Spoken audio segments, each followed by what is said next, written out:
I want you to imagine walking into a small inn on the Kansas prairie in 1872. You're exhausted from days of travel. Your horse is tired, and you see a modest wooden building with smoke rising from the chimney. A handwritten sign outside reads groceries in crude lettering. You tie up your horse and step inside. A young woman greets you with a smile. She's beautiful, with dark hair and an accent you can't quite place. Her father nods from the corner. Her mother is cooking something that smells decent. Her brother sits silently, watching you with eyes that don't blink often enough. They offer you a meal and a place to rest. The price is reasonable. You sit down at their table, your back to a canvas curtain that divides the small room. You never notice the woman's brother standing up. You never see the hammer raised behind that curtain, and you never leave that inn alive. This isn't fiction. This is the true story of the Bender family, America's first family of serial killers. Between 1871 and 1873, the Bender family operated what appeared to be a modest inn and general store along the Osage Trail in southeastern Kansas. Travelers on their way west would stop for supplies, a hot meal, maybe a place to sleep. The Benders seemed like ordinary frontier settlers trying to make an honest living in a harsh environment. But behind that canvas curtain, behind those friendly smiles, the Benders were running something much darker than an inn. They were operating a murder factory. Historians estimate they killed at least 11 people, possibly as many as 21. The exact number will never be known because the Benders kept no records of their crimes, and the prairie soil hid their victims well. What we do know is that when authorities finally searched the Bender property in 1873, they found a horror show that shocked even hardened frontier lawmen accustomed to violence. The story gets even stranger. After the murders were discovered, after the bodies were exhumed from shallow graves behind the inn, after the entire region descended on the Bender property seeking answers, the family was gone. They'd vanished completely, disappearing into the vast American frontier like ghosts. Massive manhunts were organized. Vigilante groups combed Kansas and surrounding territories for years. Rewards were offered. Alleged Bender family members were arrested in different states, examined, and released. But no one was ever definitively caught. No one was ever tried. No one was ever punished. The Bloody Benders, as they came to be known, committed over a dozen murders and simply walked away, leaving behind only bodies and questions that still echo through 150 years of American crime history. I've researched dozens of serial killer cases, from modern monsters to historical nightmares. But the Bender family case stands apart because of what it represents. This wasn't a lone psychopath or even a pair of killers. This was an entire family, father, mother, son, and daughter, working together to murder innocent travelers for profit. They planned their crimes methodically. They selected victims carefully. They disposed of bodies efficiently. And they did it all while maintaining the appearance of respectable frontier settlers, attending community meetings, participating in local society. The cognitive dissonance is staggering. How does an entire family decide that murder is an acceptable family business? How do they sit down to dinner together after bashing someone's skull in? How do they smile at neighbors while corpses rot in their backyard? This is the story of the Bloody Benders, the family that turned hospitality into homicide. The killers who vanished into legend, and the mystery that law enforcement couldn't solve despite having an entire community demanding justice. I'm going to walk you through who the Benders were, how they operated their murder inn, the discovery that revealed their crimes, and the manhunt that consumed the Kansas frontier for years. I'm going to explore the theories about where they went and whether they were ever caught, and I'm going to examine why this case, more than any other from the frontier era, continues to fascinate and terrify anyone who learns about America's first serial killer family. Because the Bloody Benders didn't just kill people. They proved that evil can emerge from the most unexpected places, that families can be bound by blood and murder, and that sometimes monsters simply disappear into the darkness and are never seen again. The Bender family arrived in Labette County, Kansas, sometime around 1870. Kansas was still a wild frontier territory, barely a decade past the violence of Bleeding Kansas and the Civil War. The prairie was harsh, unforgiving, and sparsely populated. Settlers were spread thin across vast distances, connected only by rough trails that served as the highways of the era. The Osage Trail ran through Labette County, carrying a steady stream of travelers heading west, prospectors seeking fortune, farmers looking for land, merchants moving goods. and all manner of people chasing the American promise of opportunity and new beginnings. It was the perfect location for predators to operate, and the Benders recognized this immediately. The family consisted of 4 people, though their exact relationships and even their real names remained disputed. There was the man everyone called John Bender, around 60 years old, stocky and sullen, speaking broken English with a thick German accent. His wife, who went by Ma Bender or Elvira, was a woman in her 50s, large and intimidating, with a harsh face and cold eyes that unsettled the few neighbors brave enough to visit. Then there were the 2 younger Benders, a man in his mid-20s called John Jr., or sometimes just a brother, and a woman in her early 20s known as Kate. John Jr. was described as simple-minded or slow, communicating mostly through grunts and stares, his eyes having a vacant quality that made people uncomfortable. Kate was the opposite, charming, attractive, well-spoken in English, and seemingly educated beyond what you'd expect from a frontier family. They built a small structure on their claim, calling it a building is generous. It was barely more than a large cabin, maybe 16 feet by 20 feet, divided into 2 sections by a canvas curtain. The front section served as a combination grocery store and dining area, with rough wooden tables and chairs where travelers could sit for a meal. The back section was supposedly the family's living quarters, though witnesses who had seen behind the curtain described it as cramped and dark, with little furniture and a trapdoor that led to a cellar dug beneath the building. This cellar would later become infamous, but initially it seemed like a normal feature. Frontier families often had root cellars for storing food and maintaining cool temperatures in the brutal Kansas summers. The Benders quickly established themselves in the sparse local community. Kate, being young and attractive and speaking fluent English, became the family's public face. She attended community meetings and socialized with neighboring families, though always keeping a certain distance that prevented real intimacy or friendship. Kate claimed to be a spiritualist and healer, offering services like communicating with the dead, treating ailments with herbal remedies, and performing what she called magnetic healing. She placed advertisements in local newspapers promoting her spiritual services, which was relatively common in the 1870s when spiritualism was experiencing a massive surge in popularity across America. These ads brought additional visitors to the Bender property, people seeking supernatural contact or medical help who might not have otherwise stopped at such a remote location. The inn itself operated openly and, on the surface, legitimately. Travelers heading west along the Osage Trail would stop for supplies, a meal, or overnight accommodation. The Benders charged reasonable prices and seemed to offer decent hospitality.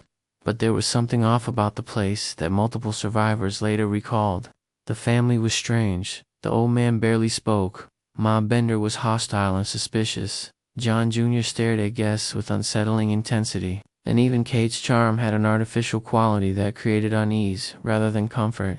The building itself felt wrong, cramped and dark, with that canvas curtain creating an ominous division between the public and private spaces.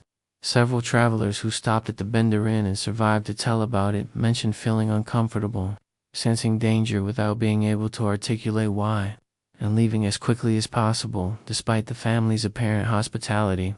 What these survivors didn't know, what no one knew until it was too late, was that the Benders had developed a system for selecting and murdering their victims. The process was methodical and efficient, refined through repetition until it became almost routine. When a traveler stopped at the inn, Kate would engage them in conversation, assessing whether they were traveling alone, whether anyone knew their route, whether they carried money or valuables worth stealing. If the traveler seemed like a good target alone, wealthy enough to rob, with no one expecting them at a specific destination, Kate would invite them to sit for a meal. The seating arrangement was crucial to the Benders' method. Guests were directed to sit at a specific spot at the table, facing the canvas curtain with their backs to it. This positioning wasn't random, it was deliberate. Behind that canvas curtain, in the cramped back room, one of the Bender men would wait. Usually it was John Jr., though accounts suggest the old man sometimes took this role as well. They'd wait silently while Kate kept the victim engaged in conversation, distracted and unsuspecting. Then, at the right moment, the man behind the curtain would strike. The weapon of choice was a hammer or sledgehammer, swung with brutal force at the back of the victim's skull. The canvas curtain would show the outline of the blow, the shape of the hammer raised and then brought down with killing intent. Most victims died instantly from the massive head trauma. Those who didn't were finished off quickly, throats cut, more blows delivered, whatever was necessary to complete the murder. The process took seconds. One moment a traveler was eating a meal, the next they were dead or dying, slumped forward onto the table, or sliding to the floor.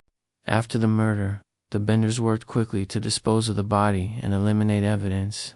They'd strip the corpse of valuables, money, jewelry, good clothing, anything worth keeping or selling. Then they'd open the trap door in the floor and drop the body into the cellar below. Later, usually under cover of darkness, they'd drag the body from the cellar out to the area behind the inn and bury it in a shallow grave. The Kansas prairie soil was cooperative, soft enough to dig easily, but dense enough to discourage scavenging animals. The benders planted fruit trees in the area where they buried bodies, using the trees as both markers and camouflage. To anyone passing by, it looked like the family was simply establishing an orchard, improving their property in the way frontier settlers were expected to do. No one suspected that beneath those young trees lay the murdered corpses of over a dozen victims. The benders got away with this for approximately 2 years, from late 1871 through early 1873. They might have continued longer, if not for one crucial mistake. They killed someone whose disappearance couldn't be ignored or explained away.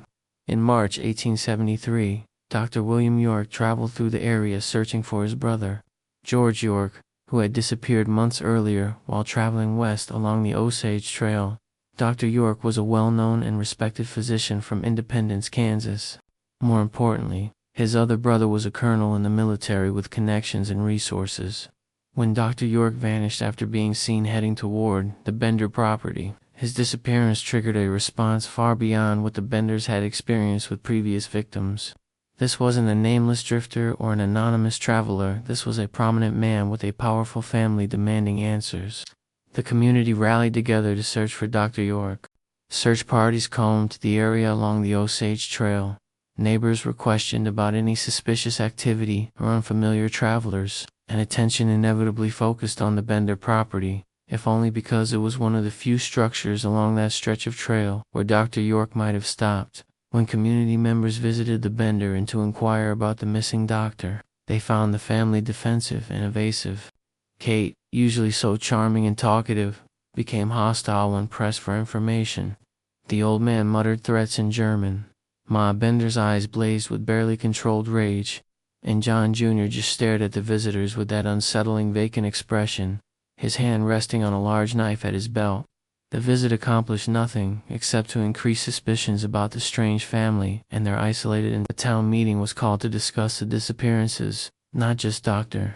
York, but several other travelers who'd vanished in the area over the previous 2 years. Neighbors shared their unease about the Bender family, their strange behaviors, the unsettling atmosphere of the inn. Kate attended this meeting, sitting calmly among her accusers, defending her family with a mix of indignation and charm that almost worked. She explained that travelers passed through all the time, that the family couldn't possibly know the fate of everyone who stopped for supplies.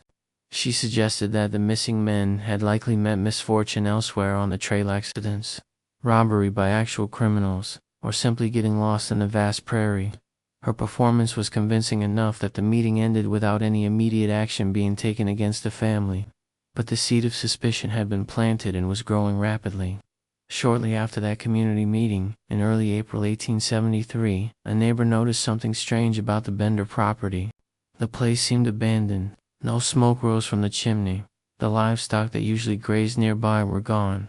The building looked dark and empty. The neighbor approached cautiously, calling out for the family. No response. He peered through the windows and saw that the interior had been cleared of most belongings. The Benders had fled, likely in the night, taking whatever they could carry and leaving behind the building, the land, and whatever secrets lay buried in the prairie soil behind the inn. Word spread rapidly through the community. The Benders were gone, and their sudden, secretive departure transformed suspicion into certainty. They were guilty of something terrible, and they'd run before they could be caught.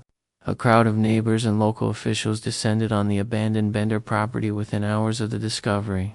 What they found inside the building confirmed everyone's darkest suspicions and exceeded even the most paranoid imaginings. The interior reeked a smell that experienced frontiersmen immediately recognized as death and decay. The floor behind the canvas curtain was stained dark with blood that had soaked into the wooden planks, despite attempts to clean it. The walls showed spattered patterns from repeated violent impacts. The trapdoor to the cellar stood open, revealing a cramped space beneath the building where bodies had clearly been temporarily stored. But the cellar itself was empty. The Benders had removed any corpses before fleeing. However, they couldn't erase all evidence of their crimes. The smell alone told a story of death and horror that had occurred in that small, dark space beneath the Kansas prairie. The real horror was discovered when searchers began examining the area behind the building where the Benders had planted their small orchard. The ground had been disturbed in multiple places, rectangular patches of slightly sunken earth that experienced gravediggers immediately recognized as burial sites. Using shovels and bare hands, driven by rage and the need for answers, the crowd began exhuming bodies. The first corpse they found was Dr. William York, buried face down in a shallow grave, his skull crushed by massive blunt force trauma. Finding York confirmed the community's fears and justified the search. But he wasn't alone in that prairie graveyard. They kept digging and kept finding bodies. Some were partially decomposed, having been buried for months or even longer. Others were fresher, killed more recently. Men, women, even a child. The Benders apparently didn't discriminate in their victim selection beyond choosing targets that seemed profitable to murder. By the time the excavation was complete, they'd found 11 bodies buried behind the Bender, and with some accounts claiming as many as 21 corpses were discovered across the property. The exact number has been disputed by historians because record keeping was imperfect and some remains were so decomposed that counting individual victims became difficult. What's certain is that the Bender family had murdered at least a dozen people, probably more, over approximately 2 years of operation. Each victim showed similar injuries: massive head trauma from behind, often combined with throat wounds that had been inflicted either to finish off victims who survived the initial blow or simply as part of the murder ritual the family had developed. Some bodies showed signs of torture or additional violence beyond what was necessary to kill them, suggesting that at least some family members took pleasure in the murders beyond the simple profit motive. The community's response to the discovery was visceral and immediate. Rage swept through Labad County and beyond as news of the Bender murders spread across Kansas and then across the entire nation.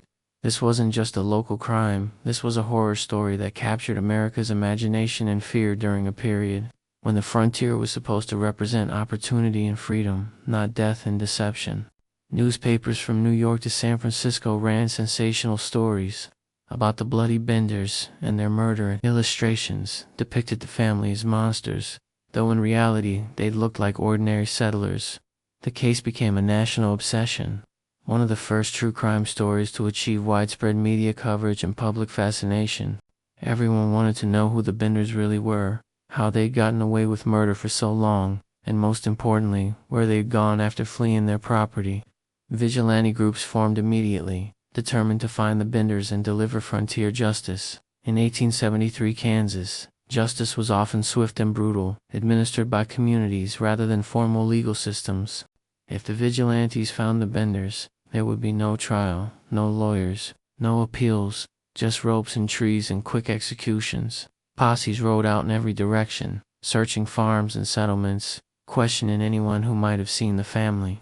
Wanted posters were distributed across the Western territories, offering substantial rewards for information leading to the Benders' capture. The descriptions were detailed: John Bender Sr., approximately 60 years old, stocky build, heavy German accent.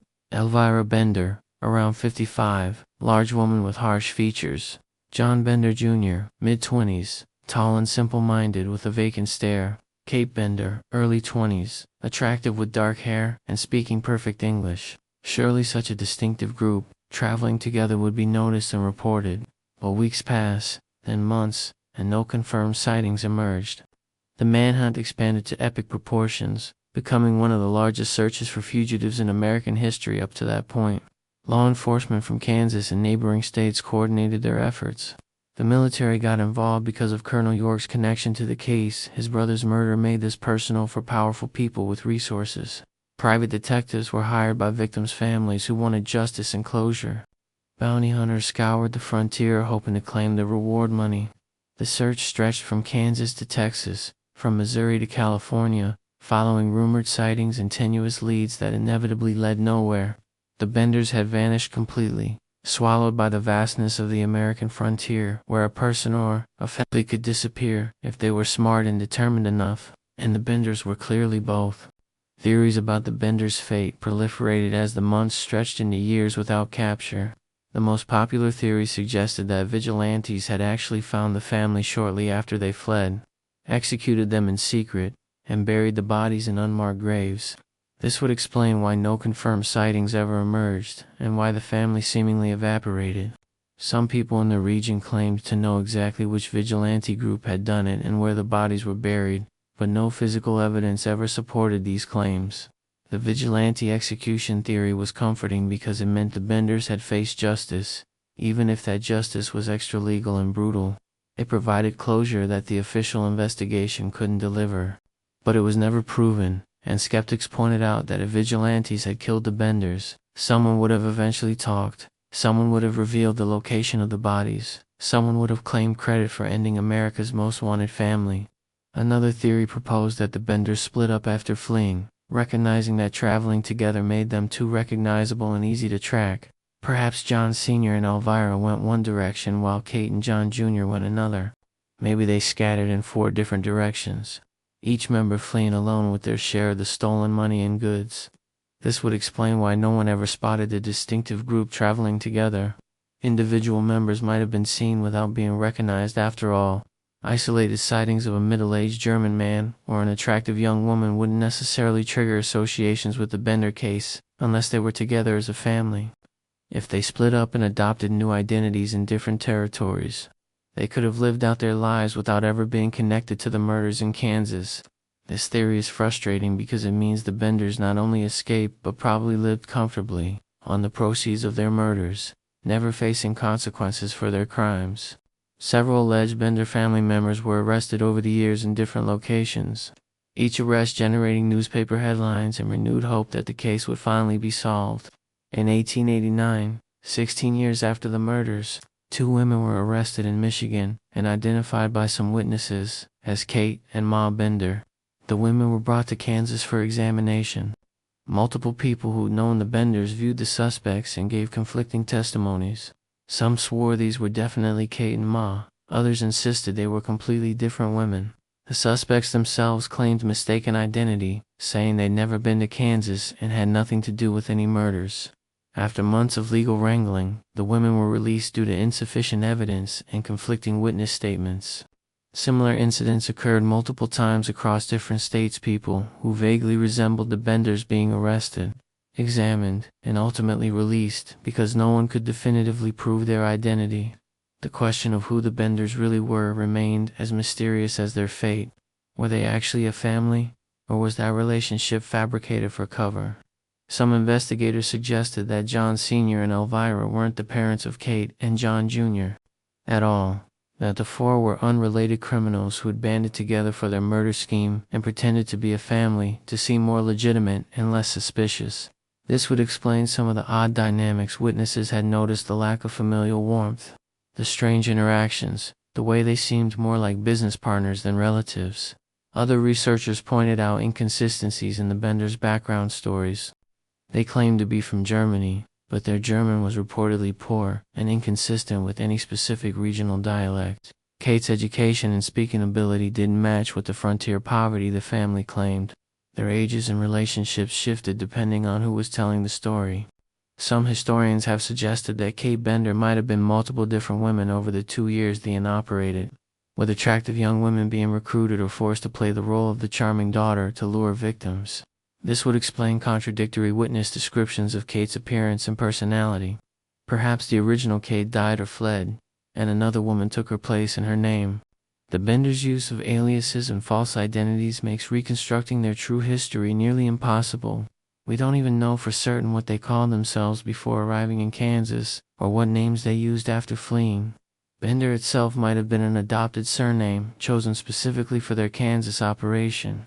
The family could have had a long history of similar crimes in other locations under different names, establishing murder ends and then moving on before detection, with Kansas simply being the place where they finally made mistakes that exposed their operation. The Bender case haunted law enforcement and the legal system for decades.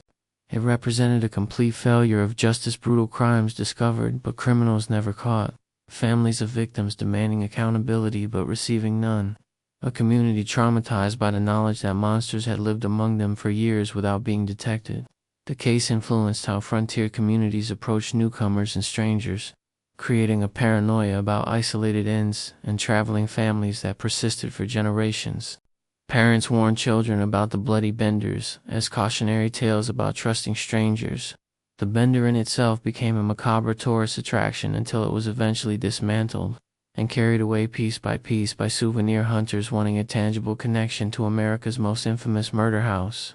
The physical location where the Bender Inn stood remained notorious for over a century. Even after the building was gone, people knew where it had been. The land earned a reputation for being cursed or haunted, with locals claiming to see strange lights, hear screams, and experience unsettling feelings when passing through the area. Whether these phenomena were real or simply the power of suggestion, amplified by knowledge of what had occurred there, is impossible to say. What's certain is that the Bender property became permanently marked in the collective memory of southeastern Kansas as a place where evil had manifested, where an entire family had committed atrocities, and where questions remained forever unanswered. The orchard where victims were buried was cut down, but the earth itself seemed to carry the weight of the murders. Even today, 150 years later, people interested in true crime visit the location, searching for some connection to a case that defined an era and demonstrated the darkest possibilities of human nature. I've walked the area where the Bender Inn once stood, now just empty Kansas prairie, indistinguishable from the land around it. There's a historical marker that briefly describes what happened there in the 1870s, but otherwise nothing remains to indicate the horror that occurred on that spot. Standing there, I tried to imagine what it must have been like for those victims traveling west full of hope and ambition, stopping for what seemed like a simple meal, never suspecting that the friendly family serving them was actually calculating whether their murder would be profitable.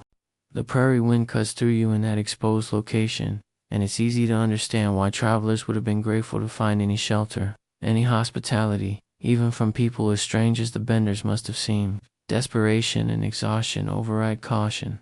That's what the Benders counted on. That's what allowed them to operate for so long. The question that haunts me most about the Bender case isn't about their fate or their true identities. It's about how an entire family becomes a murder machine. With lone serial killers, we can construct psychological profiles about damaged individuals whose empathy circuits malfunctioned. We can point to childhood trauma or brain abnormalities or social isolation. But the Benders were a group. They planned together, killed together, disposed of bodies together, and presumably shared the profits together. How does that conversation start? Does one family member propose murder as a business model, and the others just agree? Does it evolve gradually from robbery to violence to systematic killing? Do they each take on specific roles based on aptitude and preference? Kate as the lure, John Jr. as the muscle, the parents as support staff. The logistics of family-based serial murder are disturbing in their banality. They weren't a cult with a charismatic leader imposing his will. They were apparently equal partners in a business that happened to involve bashing people's skulls in for pocket change. The Bender case also forces uncomfortable questions about community responsibility and the nature of frontier justice. Multiple travelers survived stops at the Bender Inn and reported feeling uneasy or threatened. Neighbors noticed strange behaviors and suspicious circumstances, but nothing was done until after Dr. York disappeared, and even then, only because he had powerful connections demanding action. How many of the earlier victims could have been saved if someone had investigated sooner? The frontier code of minding your own business and not interfering with your neighbor's affairs enabled the Benders to operate openly. The Kansas prairie was vast and law enforcement was sparse, but the Benders weren't operating in complete isolation. They participated in community life. People knew them. Yet the murders continued for 2 years before discovery. This speaks to how easily predators can hide in plain sight when communities are more concerned with privacy than protection. What happened to the money and valuables the Benders stole from their victims? With at least 11 confirmed victims, probably more, and targeting travelers who carried their wealth with them, the Benders likely accumulated a significant fortune by frontier standards. Did they bury it somewhere, planning to return after the heat died down? Did they carry it with them when they fled, providing the resources for new lives under new identities? Or did they spend it so quickly on their escape and establishing themselves elsewhere that it was gone within months? The financial aspect of the murders, the fact that these were profit-driven crimes rather than killings motivated by psychological compulsion, somehow makes them feel even more cold-blooded. The Benders weren't driven by irresistible urges or delusional beliefs. They killed because murder was more profitable than legitimate business, and they were willing to trade human lives for money and goods. That calculation, that rational decision that murder was an acceptable way to earn a living, reveals something deeply disturbing about human capacity for evil. The legacy of the Bloody Benders extends far beyond their actual crimes. They became the template for countless fictional stories about sinister innkeepers and murderous families preying on travelers. Every horror movie about staying at a creepy roadside motel traces its lineage back to the Bender case. The real historical murders became mythologized and amplified, with the Benders transformed from ordinary-looking frontier criminals into almost supernatural monsters. This mythologization serves a psychological purpose, distances us from the reality that the Benders were just people, that evil doesn't require fangs and supernatural powers, that entire families can choose murder as readily as they might choose any other occupation. By turning the Benders into legends and boogeymen, we create comfortable distance from the uncomfortable truth that they were human beings who made human choices, and those choices involve systematic murder for profit. I think about the victims often when I research this case. Unlike the Benders themselves, most of the victims remain largely anonymous to history. We know some names: Dr. William York, his brother George York, a few others who were identified through personal effects or missing person reports, but several of the bodies found behind the Bender Inn were never identified.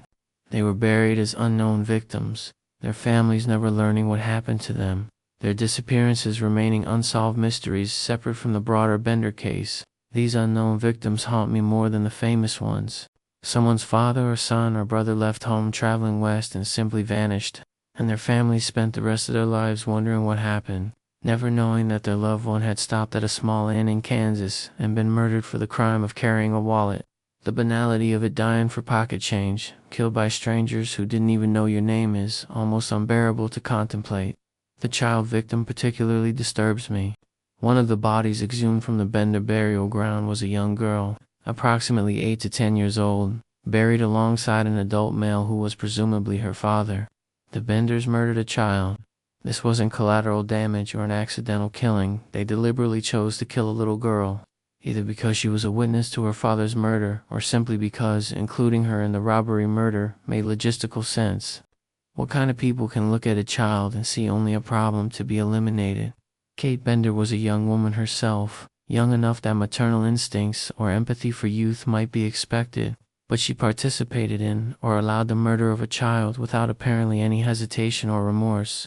The presence of that small corpse in the Bender burial ground reveals the complete absence of humanity in the family's operation. They weren't selective or principled or bound by any moral code.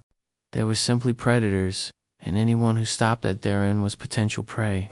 The failure to catch the Benders represents one of the great unsolved mysteries in American criminal history. Unlike modern unsolved cases where we can point to limitations in forensic technology or investigative techniques, the Bender case failed despite massive resources being dedicated to the manhunt. The problem wasn't lack of effort or inability to identify suspects. Everyone knew exactly who they were looking for.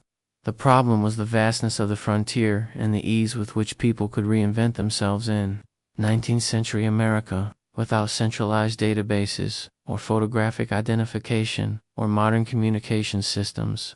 A family could simply walk away from their old life and start fresh somewhere else. The Benders might have been living under new names in a different state within weeks of fleeing Kansas, and no one would have connected them to the murders unless they were spectacularly unlucky or incredibly stupid. The frontier that had enabled their crimes also enabled their escape. Some researchers have suggested that the Benders never intended their Kansas operation to be permanent. Perhaps they'd run similar murder for-profit schemes in other locations before coming to Kansas, and they'd planned from the beginning to operate for a limited time before moving on to the next location and the next set of identities. This would explain their quick and efficient departure. They'd always been preparing to flee, always had an exit strategy, always knew this was temporary. If this theory is correct, The Benders were essentially proto-serial killers who understood that mobility and changing locations was key to avoiding capture. They wouldn't have thought of themselves as serial killers. Of course, that term didn't exist yet, and the concept of serial murder as a distinct criminal category hadn't been identified. But their behavior fits the pattern, and it's possible they left trails of bodies in multiple locations across the frontier, with the Kansas murders being only the ones that were discovered and connected. The Bender case also raises questions about gender dynamics in criminal partnerships. Kate Bender's role in the murders was crucial. She was the lure, the charming face that made travelers feel safe and welcome before they were killed. Without her, the operation might not have worked as effectively. Male travelers might have been more suspicious of an inn staffed only by hostile, non-English-speaking men. Kate provided legitimacy and disarmed suspicion through her youth and beauty and social skills.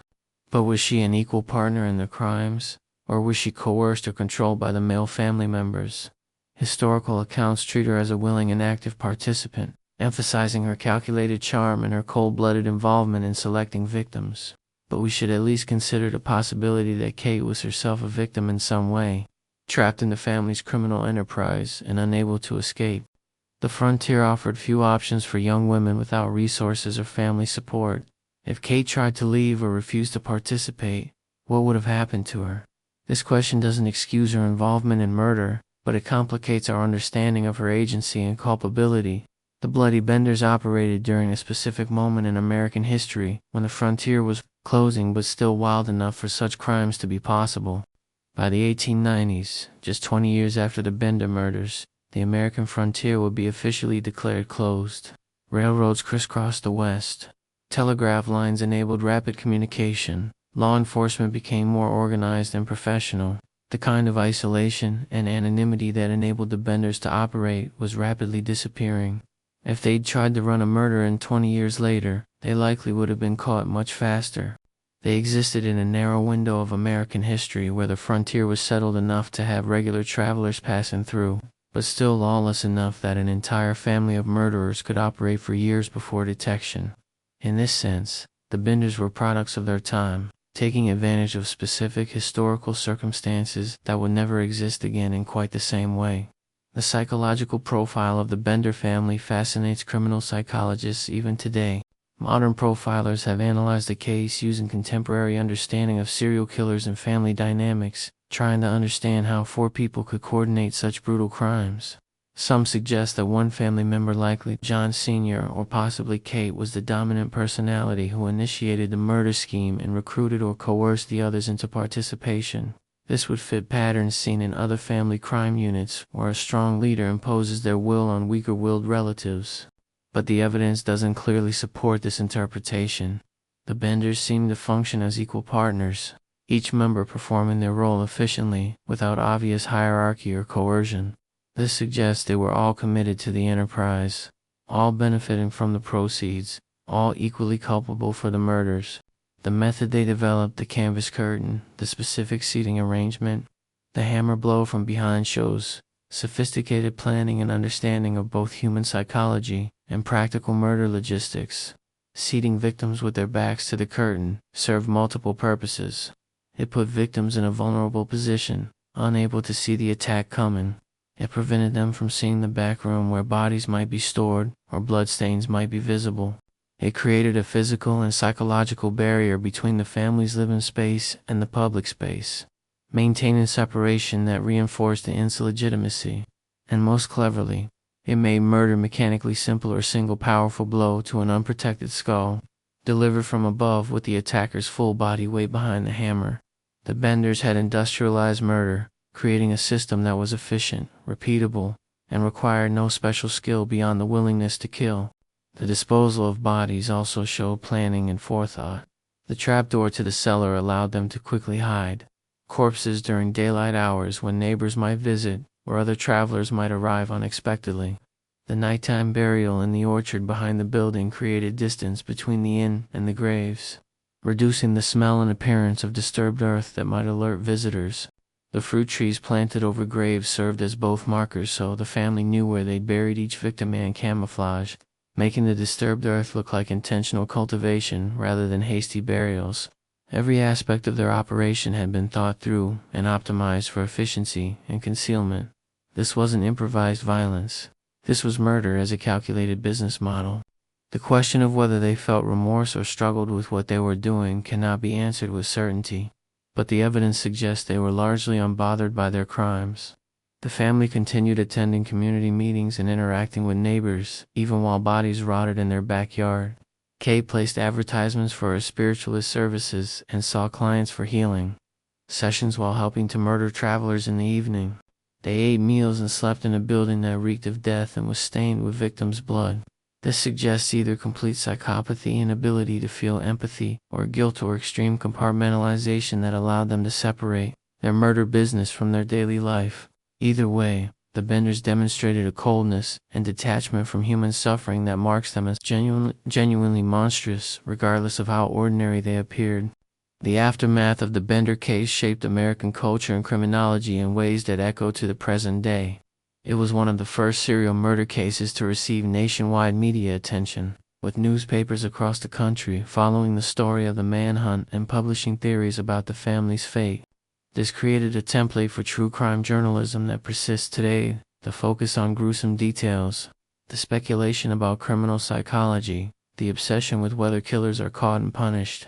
The Benders became celebrities of a sort, their names and crimes known across America, even though their faces were never definitively captured in photographs that survived. They entered American folklore as boogeymen, cautionary tales about the dangers lurking behind innocent facades. The case also influenced how law enforcement approached serial murder and family crime, the recognition that entire families could be criminal enterprises, that murder could be organized and systematic rather than impulsive, changed investigative thinking. Later cases involving family crime units would be examined through the lens of the Bender precedent, with investigators considering whether multiple family members might be involved rather than assuming a single perpetrator. The massive but ultimately failed manhunt for the Benders also demonstrated the limitations of 19th century law enforcement and the need for better coordination between jurisdictions and better systems for tracking fugitives across state lines. These lessons would slowly be incorporated into American policing over the subsequent decades. For the community of Labette County and the broader Kansas region, the Bender murders left trauma that persisted for generations. The discovery that monsters had been living among them, that they'd welcomed these murderers to community meetings and bought supplies from their store, created a crisis of trust and security. If the Benders could fool everyone, who else might be hiding evil behind a friendly smile? Paranoia about newcomers and strangers became embedded in the local culture. Stories about the bloody Benders were passed down from parents to children as warnings about trusting too easily and assuming that people are what they appear to be. The murders became a founding trauma for the region, a shared historical nightmare that shaped community identity and relationships. The victims' families also bore lasting wounds from the Bender crimes. Many families never learned what happened to their missing relatives, never got to bury their loved ones or say proper goodbyes.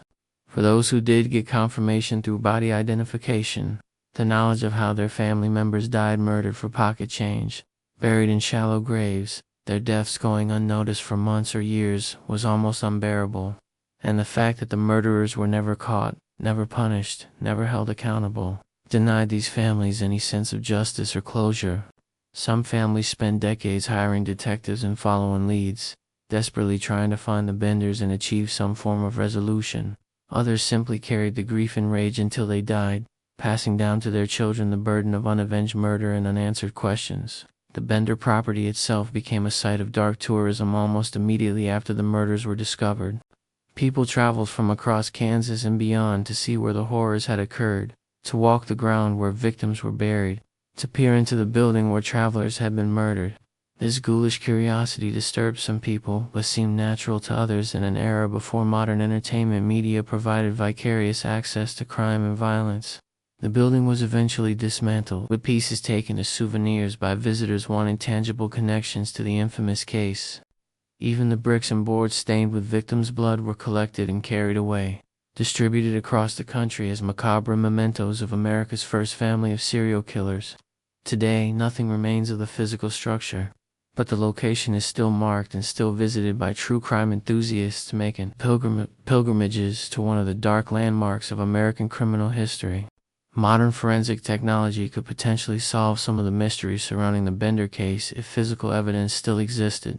DNA analysis could confirm whether the 4 people calling themselves a family were actually related or just posing as relatives. Forensic anthropology could provide more precise identification of victims and causes of death. Advanced investigation techniques could potentially track the Benders' movements before arriving in Kansas and after fleeing, creating a more complete picture of their criminal career. But most physical evidence was lost, destroyed, or contaminated by 19th century investigative methods that didn't understand the importance of preserving crime scenes. The bodies were examined and buried.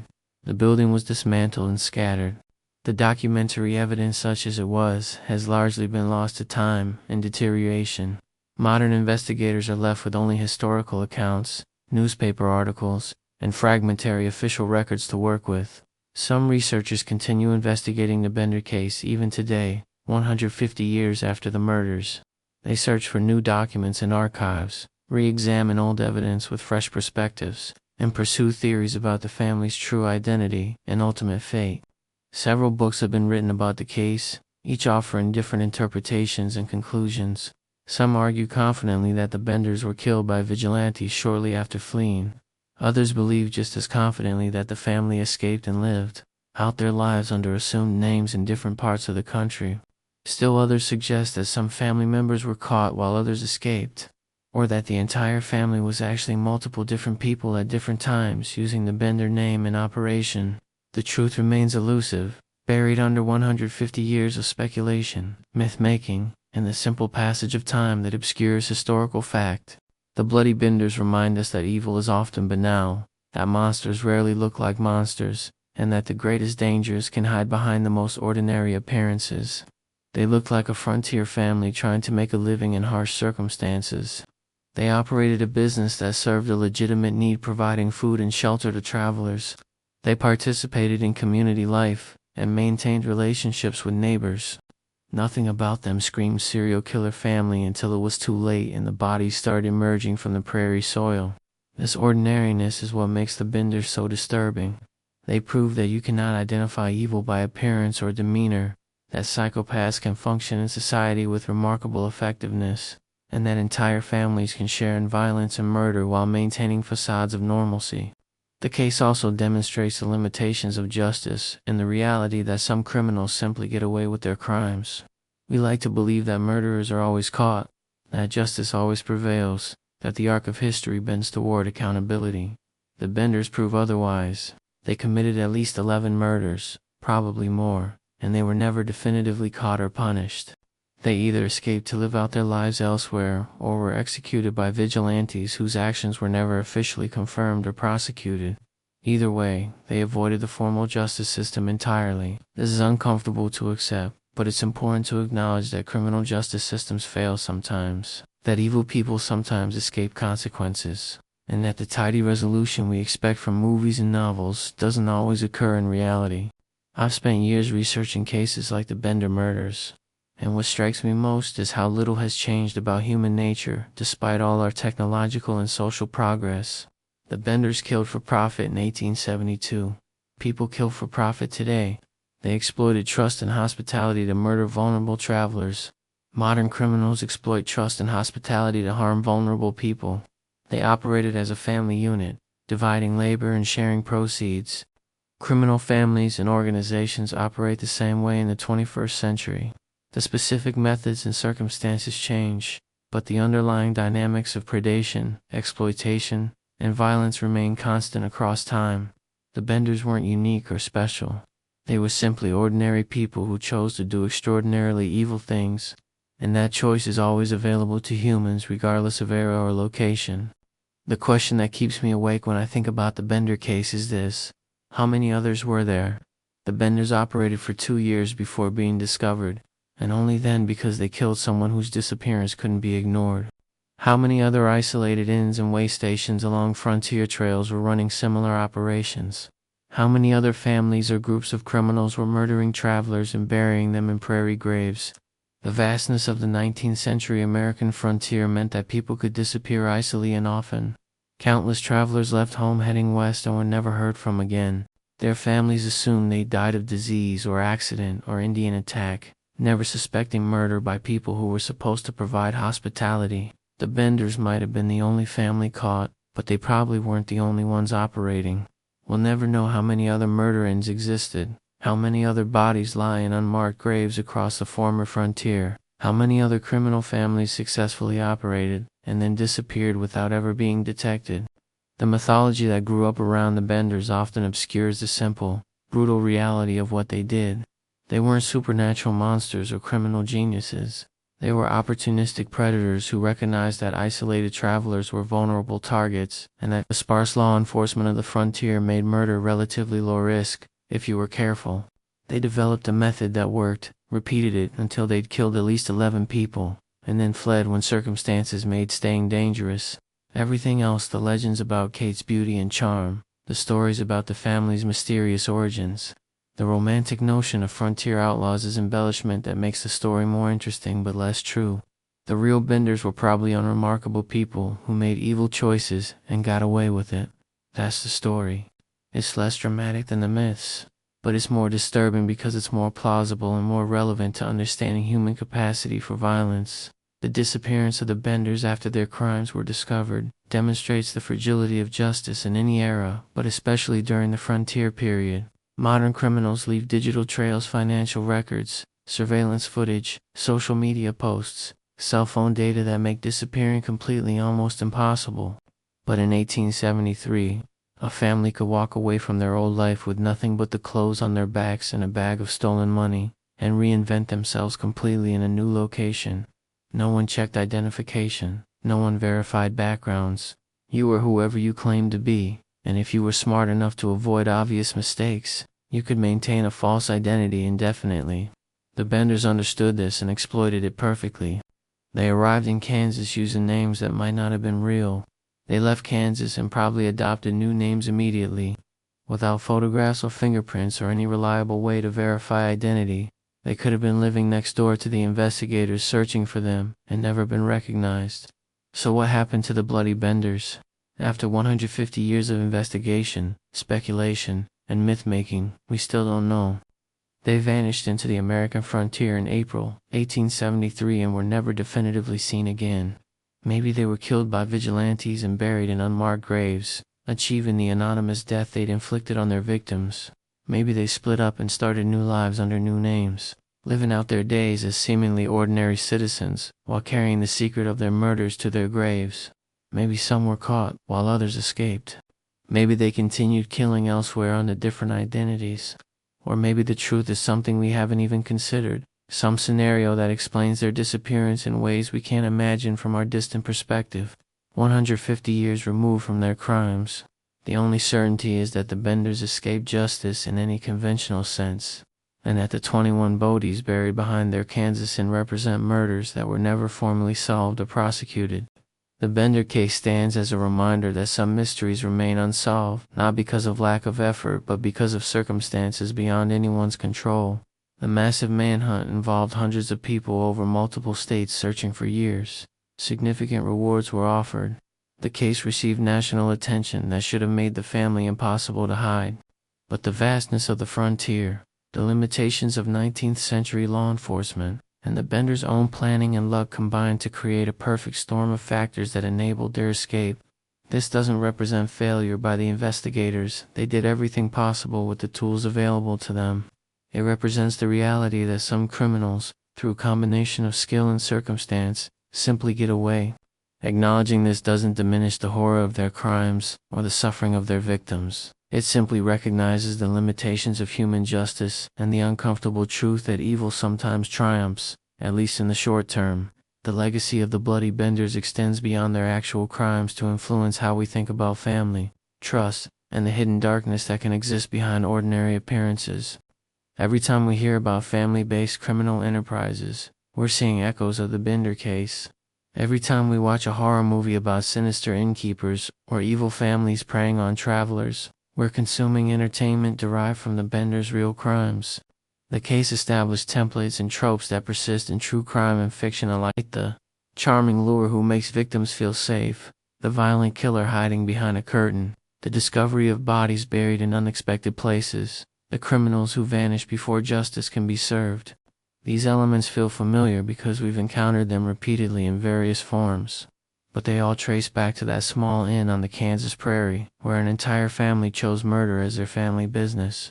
I look at historical photographs of the Kansas prairie, not of the Bender property specifically, since few, if any, photographs exist of the actual inn, but of the region and the era. I try to imagine what it must have been like for those travelers. You've been on the trail for days or weeks. You're exhausted, dirty, hungry. Your horse is tired, and then you see a building, smoke rising from the chimney, a sign indicating they sell food and supplies. It must have felt like salvation, like a gift after the hardship of frontier travel. You go inside, and a young woman greets you with a smile. The family seems strange, but frontier people are often strange, isolated by distance and hardship. You sit down for a meal, grateful for hot food and a chance to rest. You never see the hammer raised behind you. You never know that the people serving you dinner have already decided you're going to die. And then everything ends in sudden violence and darkness, and your body joins the others buried behind the building. And your family back home spends the rest of their lives wondering what happened to you, never imagining the truth. That's the real horror of the Bender case. Not the body count or the brutality, though those are certainly horrifying. The real horror is the betrayal of hospitality, the violation of the trust that travelers had to place in strangers, the transformation of what should have been a safe refuge into a slaughterhouse. The Benders took something fundamental to human society, the obligation to show hospitality to travelers, the assumption that people offering food and shelter mean you no harm, and weaponized it for murder. They exploited our better instincts, our willingness to trust and connect with others, and turned those instincts into vulnerabilities that got people killed. This betrayal of basic human decency is why the Bender case resonated so strongly in its time and continues to disturb us today. They didn't just kill people, they corrupted the social bonds that make civilization possible. The Bloody Benders murdered at least 11 people, probably more, over approximately 2 years of operation in southeastern Kansas. When their crimes were discovered, they fled and were never definitively caught, despite one of the largest manhunts in American history to that point. Their true identities remain uncertain. Their ultimate fate remains unknown. The only certainties are the bodies buried behind their inn and the questions that will never be answered. They remain one of the great unsolved mysteries of American criminal history. A case that's been investigated for 150 years without reaching definitive conclusions. And that unsolved status is itself part of their legacy. The reminder that justice is not guaranteed, that some criminals escape, and that even the most heinous crimes can fade into mystery and myth over time. So the next time you stay at an unfamiliar hotel, or eat at a roadside diner, or trust strangers with your safety, remember the Bloody Benders. Remember that evil hides behind ordinary faces, and that hospitality can be a mask for predation. This isn't meant to make you paranoid or unable to trust anyone. It's meant to remind you that awareness and caution have value, that instincts warning you about situations or people shouldn't be ignored, and that the monsters are rarely the ones who look like monsters. The Benders looked like a frontier family. They smiled and served food and went through the motions of ordinary life while corpses rotted in their cellar. They proved that appearance tells you nothing about character, that normalcy can be performed while evil is planned, and that the greatest dangers often come from the most unexpected sources. That's the lesson of the Bloody Benders, not to live in fear, but to remember that evil exists, that it can emerge from anywhere, and that sometimes, despite our best efforts, it escapes unpunished into history.